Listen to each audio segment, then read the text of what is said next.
الحمد لله وحده والصلاة والسلام على من لا نبي بعده أما بعد فأعوذ بالله من الشيطان الرجيم بسم الله الرحمن الرحيم الله يعلم ما تحمل كل أنثى وما تغيض الأرحام وما تزداد وكل شيء عنده بمقدار صدق اللہ العظیم۔ آج ہم اپنے درس قرآن کا آغاز سورہ رعد کی آیت نمبر 8 سے کر رہے ہیں۔ اللہ تبارک و تعالی ارشاد فرماتے ہیں، ہر مادہ جو کچھ اٹھائے پھرتی ہے اللہ جانتے ہیں۔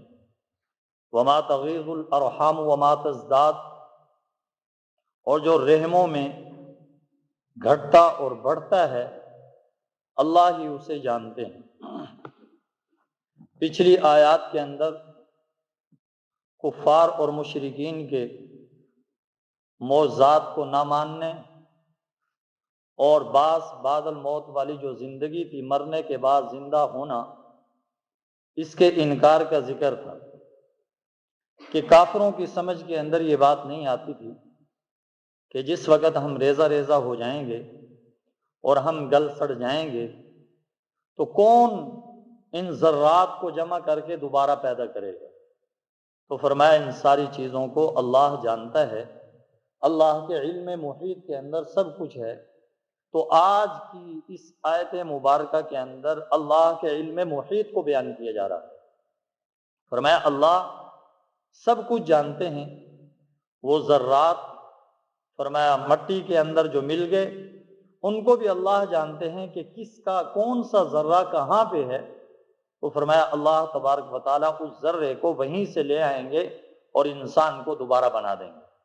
فرمایا اللہ یعلم ما تحمل کل انثی، اللہ جانتے ہیں ہر مادہ جو اٹھائے پھرتی ہے۔ فرمایا ماؤں کے پیٹوں کے اندر کیا ہے؟ فرمایا اس کو اللہ جانتے ہیں، اللہ کے سوا کوئی نہیں جانتا۔ اور فرمایا جو ماؤں کے رحموں کے اندر گھٹتا بڑھتا ہے اس کو اللہ جانتے ہیں، اللہ کے سوا کوئی نہیں جانتا۔ اب سوال یہ ہے کہ آج کل تو جدید آلات کے ذریعے الٹرا ساؤنڈ وغیرہ کے ذریعے سے یہ معلوم کر لیا جاتا ہے کہ آیا پیٹ کے اندر بچہ ہے یا بچی ہے؟ تو اس کا جواب یہ ہے کہ یہ تو معلوم کر لیا جاتا ہے کہ پیٹ کے اندر بچہ ہے یا بچی ہے، لیکن یہ آج تک کوئی نہیں بتا سکا اور نہ بتا سکے گا کہ یہ بچہ آیا بدبخت ہوگا یا نیک بخت ہوگا۔ اللہ اکبر۔ اور یہ بچہ غبی ہوگا یا ذہین ہوگا، یہ بچہ کیسا ہوگا، یہ زندگی کیسے گزارے گا، کتنی زندگی گزارے گا، کتنی عمر پائے گا، یہ آج تک کوئی نہیں بتا سکا اور نہ بتا سکے گا۔ یہ اللہ کے علاوہ کوئی نہیں جانتا۔ فرمایا اللہ یعلم ما تحمل کل انثی وما تغیض الارحام وما تزداد، ہر مادہ جو اٹھائے پھرتی ہے اس کو اللہ جانتا ہے، اور جو ماؤں کے رحموں میں گھٹتا اور بڑھتا ہے اس کو اللہ جانتے ہیں۔ اور بعض اوقات یہ جدید آلات آج کے اس وقت بھی جھوٹے ثابت ہوتے ہیں اور فیل ثابت ہوتے ہیں کہ جس وقت بتلایا جاتا ہے کہ بچہ جو ہے وہ ناقص الخلقت ہے، لیکن بعد کے اندر جس وقت پیدا ہوتا ہے وہ تام الخلقت ہوتا ہے، بالکل صحیح سالم ہوتا ہے۔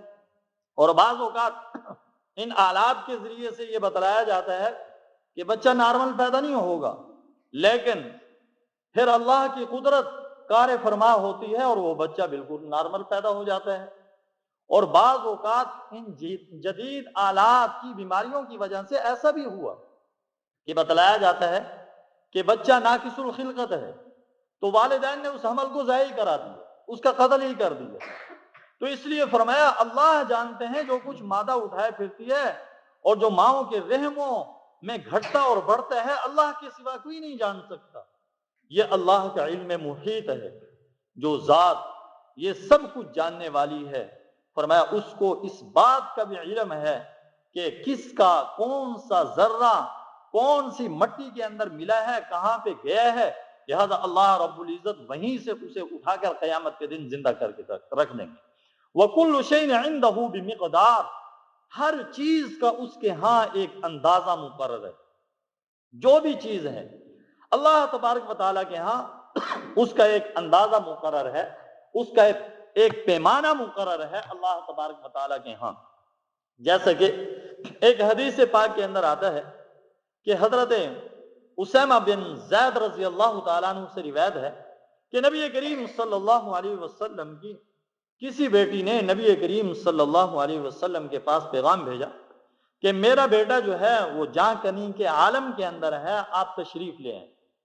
اس لیے بھی پیغام بھیجا ہوگا کہ آپ تشریف لے آئیے اور آ کر بچے کو دیکھ لیجئے، اور یہ بھی ہو سکتا ہے کہ اس لیے پیغام بھیجا ہو کہ آپ تشریف لے آئیے، اس پہ کچھ دم وغیرہ کر دیجئے۔ تو نبی کریم صلی اللہ علیہ وسلم کی بیٹی نے پیغام بھیجا تو نبی کریم صلی اللہ علیہ وسلم نے آگے سے ارشاد فرمایا، اسے کہو ان للہ ما اخذ وله ما اعطى، فرمایا مروہا فاصبر فلتحتسب، فرمایا اللہ کے لیے جو اس نے لے لیا اور اسی کے لیے جو اس نے عطا کر دیا۔ اور نبی کریم صلی اللہ علیہ وسلم نے ارشاد فرمایا کہ اسے حکم دو کہ وہ صبر کرے اور اللہ سے اجر پائے۔ اور ایک حدیث پاک کے اندر آتا ہے کہ نبی کریم صلی اللہ علیہ وسلم کا بیٹا خود آقا علیہ الصلوۃ والسلام کی گود مبارک کے اندر دم توڑ گیا۔ نبی کریم صلی اللہ علیہ وسلم نے جب یہ دیکھا تو نبی کریم صلی اللہ علیہ وسلم نے فرمایا، اے ابراہیم، ہم آپ کی وفات سے بڑے غمگین ہیں، لیکن کرنے دھرنے والی ذات ایک اللہ کی ذات ہے، ہر چیز کا اس کے ہاں اندازہ مقرر ہے۔ اور قرآن کریم میں فرمایا ایسا ہی ہوتا ہے کہ جب ہر طرف سے انسان مایوس ہو جاتا ہے کہ ادھر سے ادھر سے ہر طرف سے جب مایوس ہو گیا تو پھر انسان یہ کہتا ہے کہ کسی سے دم ہی کروا لیں۔ قرآن نے کہا جاتا ہے وقیل من راق، کہا جاتا ہے کوئی دم کرنے والا ہے، کوئی جھاڑ پھونک کرنے والا ہے، وہ آ کر دم کر دے۔ جب ہر طرف سے بے بس ہو جائے تو اللہ تبارک و تعالیٰ فرماتے ہیں ہم اس وقت اس کے قریب ہوتے ہیں، اور فرمایا تم بے کسی کے عالم میں دیکھ رہے ہوتے ہو اسے۔ تو اس لیے جو کچھ کرتی ہے وہ اللہ کی ذات کرتی ہے، ہر چیز کا اس کے ہاں اندازہ اور پیمانہ مقرر ہے۔ جب اس چیز کا وقت مقرر آ جائے تو پھر ایک گھڑی نہ آگے بڑھ سکتی ہے اور ایک گھڑی نہ پیچھے ہو سکتی ہے۔ فرمایا عالم الغیب والشہادۃ الکبیر المتعال، فرمایا غیب اور حاضر کو جاننے والی ذات اللہ کی ذات ہے۔ غیب سے مراد وہ چیزیں ہیں جو کہ انسان کے حواس کے ذریعے سے جن کو نہیں پہچانا جا سکتا۔ انسان کے حواس خمسہ، حواس خمسہ کیا ہے؟ ہاتھ ہے، اور اسی طرح انسان کی زبان ہے چکھنے کے ذریعے سے، یا انسان کا ناک ہے سونگھنے کے ذریعے سے، یا انسان کے کان ہیں کہ اس کے سننے کے ذریعے سے۔ ان حواس کے ذریعے سے جو علم حاصل ہوتا ہے اسے تو کہا جاتا ہے حاضر کا علم، لیکن جو ان کے ذریعے سے علم حاصل نہ ہو اسے کہا جاتا ہے غیب کا علم۔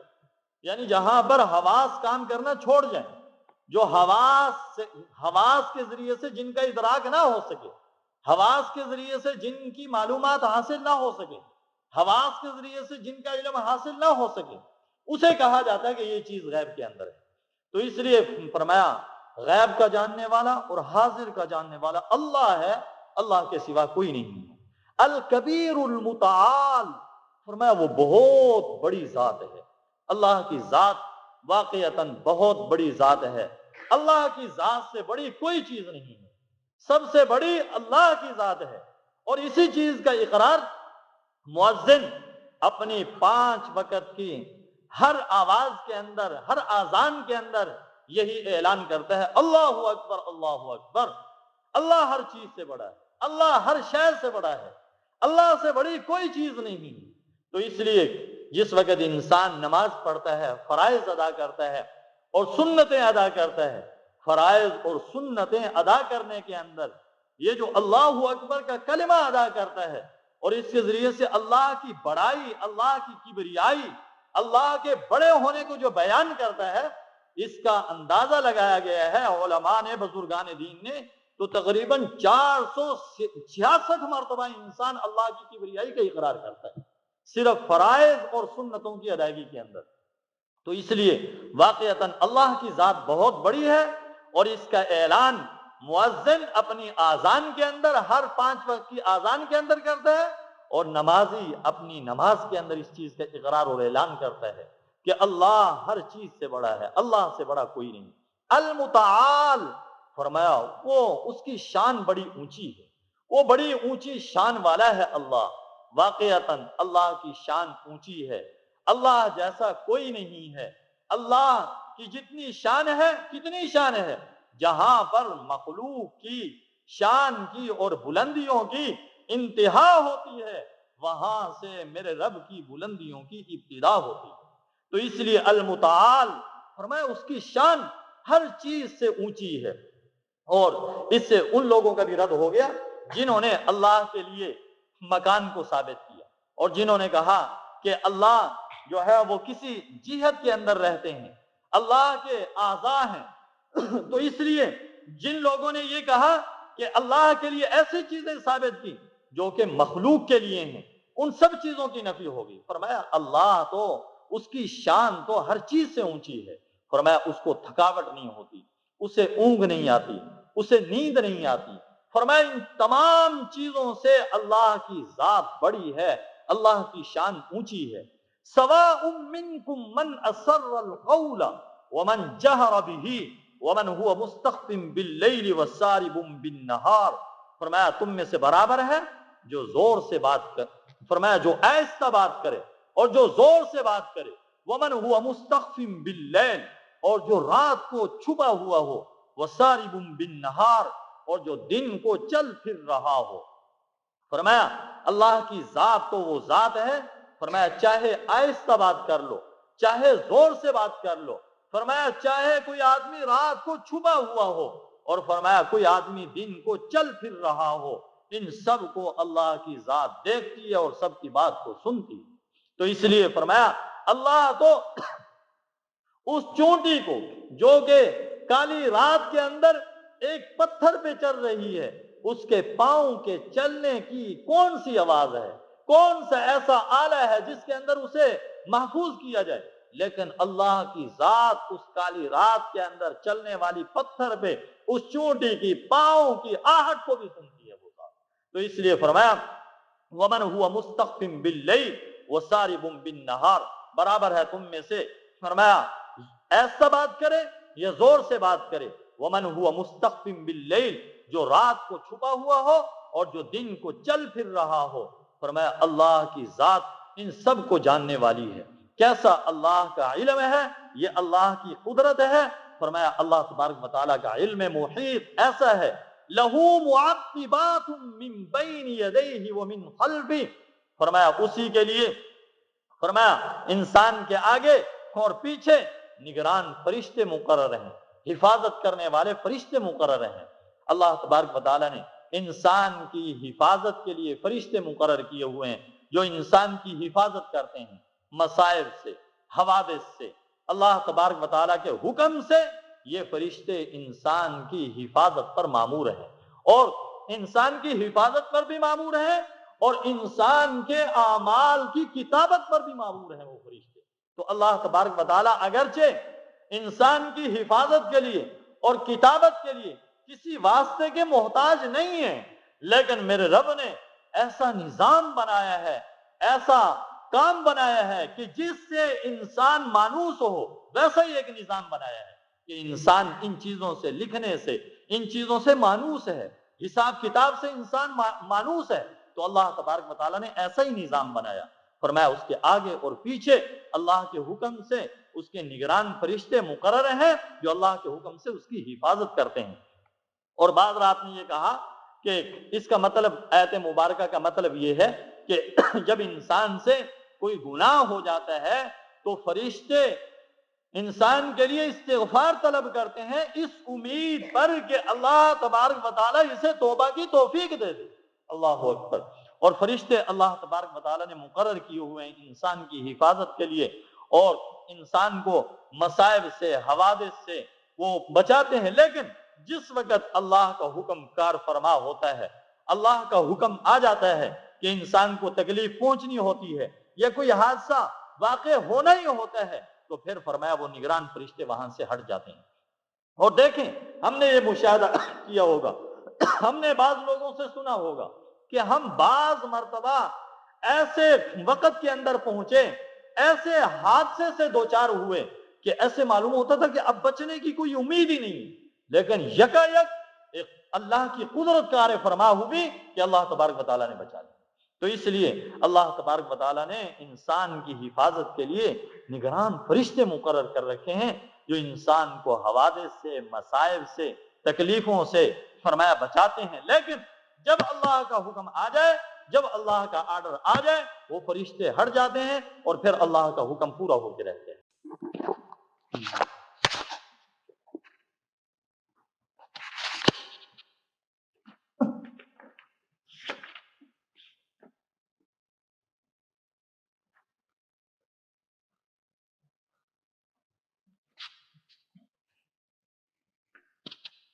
آگے فرمایا ان اللہ لا یغیر ما بقوم حتی یغیروا ما بانفسہم، یقین جانو اللہ کسی قوم کی حالت اس وقت تک نہیں بدلتے جب تک وہ خود اپنے حالات میں تبدیلی نہ لے۔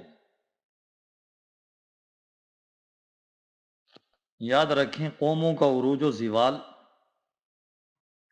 اس کے لیے اللہ کے ہاں طے شدہ ضابطے اور اصول ہیں، نہ تو اس میں حسب و نسب کا دخل ہے نہ ہی اتفاقات کا، جیسے ہم کہتے ہیں کہ یہ واقعہ ویسے اتفاقی طور پہ ہو گیا، نہیں۔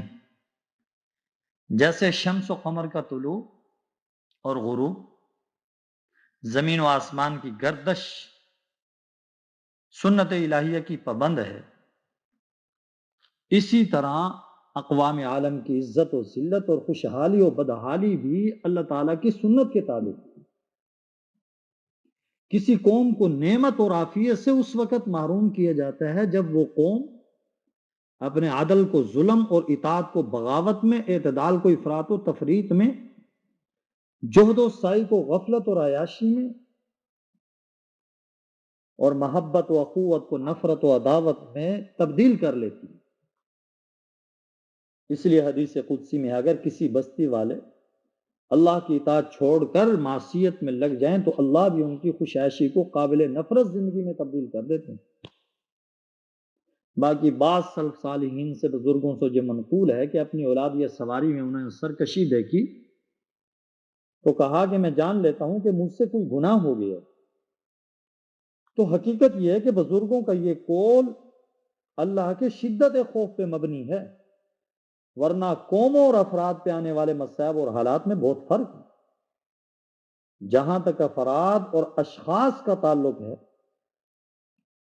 ہم دیکھ رہے ہیں کہ بعض اوقات احمقوں بدماشوں کو اللہ تعالیٰ مال و دولت اور حکومت سیادت دے دیتے ہیں، ان کے مقابلے میں بڑے بڑے ذہین، محنتی اور شریف لوگ وہ مغلوبیت کی زندگی گزارتے ہیں،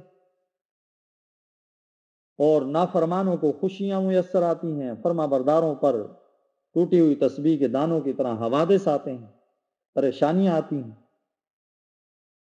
تو کسی کی بیماری اور مصیبت کو دیکھ کر یہ کہنا جائز نہیں کہ اللہ اس سے ناراض ہے۔ مال و دولت، صحت و عافیت کی بنا پر ہم کسی کے لیے اللہ کے محبوب ہونے کا فیصلہ نہیں کر سکتے۔ کبھی یہ حالات آزمائش اور مہلت کے طور پہ آتے ہیں، کبھی ظاہری اسباب سے ان کا تعلق ہوتا ہے۔ تو یہ تو معاملہ ہے افراد کا۔ جہاں تک قوموں اور امتوں کا تعلق ہے، ان کا معاملہ دوسرا ہے۔ قرآن کریم کے مطالعہ سے ثابت ہوتا ہے کہ جو قومیں اللہ کی آیتوں کو مسلسل جھٹلاتی ہیں، ذاتی مفاد کو اجتماعی مفاد پہ ترجیح دیتی ہیں، نفس کی خواہشات کی اتباع میں لگ کر ملک اور قوم کو بھول جاتی ہیں، ظلم اور زیادتی کو اپنا شعار بنا لیتی ہیں، شہوت پرستی میں حد سے تجاوز کر جاتی ہیں، تو اللہ تبارک و تعالیٰ ایسی قوموں کو زوال کا شکار کر کے بتدریج ہلاکت کے اندھے کنویں میں گرا دیتے ہیں۔ لیکن اس کے برعکس جو قومیں ایمان، یقین، اثار، احسان، اخوت، محبت، عدل، امانت، ان صفات سے متصف ہوتی اور اجتماعی مفاد کو ذاتی مفاد پہ ترجیح دیتی، انہیں عروج اور کمال حاصل کرنے سے کوئی روک ہی نہیں سکتا۔ تو اس لیے فرمایا وَإِذَا أَرَدْنَا أَن نُهْلِكَ قَرْيَةً أَمَرْنَا مُتْرَفِيهَا فَفَسَقُوا فِيهَا، جب ہم کسی بستی کو ہلاک کرنے کا ارادہ کر لیں تو ہم وہاں کے خوشحال لوگوں کو راہ راست پہ چلنے کا حکم دیتے ہیں، لیکن وہ نافرمانی پہ اترتے ہیں تو ان پر عذاب کا فیصلہ ہو جاتا ہے، پھر ہم انہیں تباہ و برباد کر دیتے ہیں۔ جب اللہ کے عذاب کا فیصلہ آ جائے تو دعائیں رد کر دی جاتی ہیں۔ چند افراد کے رونے دھونے سے بھی کوئی فائدہ حاصل نہیں ہوتا جب تک کہ اجتماعی توبہ نہ کی جائے۔ حضرت عبداللہ بن عباس رضی اللہ تعالیٰ عنہما نے ایک موقع پہ فرمایا اے اللہ، اس میں کوئی شک نہیں کہ بلائیں گناہوں کی وجہ سے نازل ہوتی ہیں، اور جب تک سچی توبہ نہ کی جائے ان سے نجات نہیں ملتی۔ پچھلی امتوں کے لیے بھی اللہ کا دستور یہی تھا اور اس امت کے لیے بھی یہی دستور ہے، سنت اللہ فی الذین خلو من قبل ولن تجد لسنت اللہ تبدیلا۔ وہ لوگ کتنے سادے ہیں جن کا خیال یہ کہ جن گناہوں کی وجہ سے پہلی قومیں زوال کا شکار ہوئی، ان گناہوں میں مبتلا ہونے کے باوجود نہ ہمارے عروج میں کوئی فرق آئے گا نہ محبوبیت میں۔ گویا وہ ببول کاشت کرتے تھے تو ببول ہی اگے گا۔ ہم ببول کی کاشت کریں تو ہر سو گلے لالا لہلائیں گے، ایسا نہیں ہو سکتا۔ اسلامی تاریخ گواہ ہے مسلمانوں کو دنیا میں جو عزت، سرفرازی، سطوت، سلطنت، عروج و کمال حاصل تھا اس سے وہ اس وقت محروم ہوئے جب ان کے اخلاق اعمال میں تبدیلی آئی۔ اب بھی اگر وہ دنیا میں عزت والی زندگی گزارنا چاہتے ہیں انہیں اپنے آپ کو بدلنا پڑے گا، ورنہ صرف دعاؤں، تقریروں، نعروں اور دعووں سے نہ پہلے کسی قوم کو ذلت سے نجات ملی ہے نہ آج مل سکتی ہے۔ بعض رات اس آیت کریمہ کا مفہوم یہ بیان کرتے ہیں کہ اللہ تعالیٰ کسی قوم کی حالت اس وقت تک نہیں بدلتے جب تک کوئی قوم خود اپنی حالت بدلنے کی کوشش نہیں کرتی۔ اگر کوئی قوم ذلت والی زندگی پہ کنات کر چکی ہے تو اسے زبردستی عزت نہیں دی جا سکتی۔ یہ مفہوم اگرچہ 100% سچا ہے لیکن آیت کا حقیقی مطلب وہی ہے جو اوپر بیان ہوئی۔ کسی بھی قوم کے ساتھ اللہ کی رحمت یا عذاب کا جو بھی معاملہ ہوتا ہے وہ اس وقت تبدیل نہیں ہوتا جب تک اس قوم کے حالات نہیں بدل جاتے۔ فرمایا وَإِذَا أَرَادَ اللَّهُ بِقَوْمٍ سُوءًا فَلَا مَرَدَّ لَهُ، جب اللہ تبارک و تعالیٰ کسی قوم کے ساتھ برائی کا ارادہ کر لیں اس کو کوئی ٹالنے والا نہیں۔ جب اللہ تبارک و تعالیٰ کسی کو کوئی پہنچانا چاہیں، تکلیف پہنچانا چاہیں، مصیبت سے دوچار کرنا چاہیں، فرمایا اس کو کوئی ٹال نہیں سکتا۔ جب اللہ کا حکم آ جائے، اللہ کا فیصلہ آ جائے، وَمَا لَهُم مِّن دُونِهِ مِن وَالٍ، فرمایا ان کے لیے اللہ کے سوا کوئی وال نہیں، فرمایا کوئی نگران نہیں، ان کے لیے اللہ کے سوا کوئی کارساز نہیں۔ وَمَا لَهُم مِّن دُونِهِ مِن وَالٍ، فرمایا اللہ کے علاوہ ان کا کوئی کارساز نہیں، پھر اللہ کے علاوہ انہیں کوئی بچانے والا نہیں ہوتا۔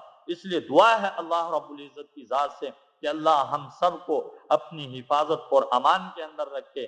اللہ رب العزت ہم سب کو زیادہ سے زیادہ نیکی کی توفیق نصیب فرمائے، نیک اعمال کی توفیق نصیب فرمائے، برائیوں سے اللہ رب العزت ہم سب کو محفوظ فرمائے۔ وآخر دعوانا الحمدللہ رب العالمین، الحمدللہ رب العالمین۔ اللہم صلی علی سیدنا و مولانا محمد وعلی آل سیدنا و مولانا محمد وبارک وسلم وصلو علیہ۔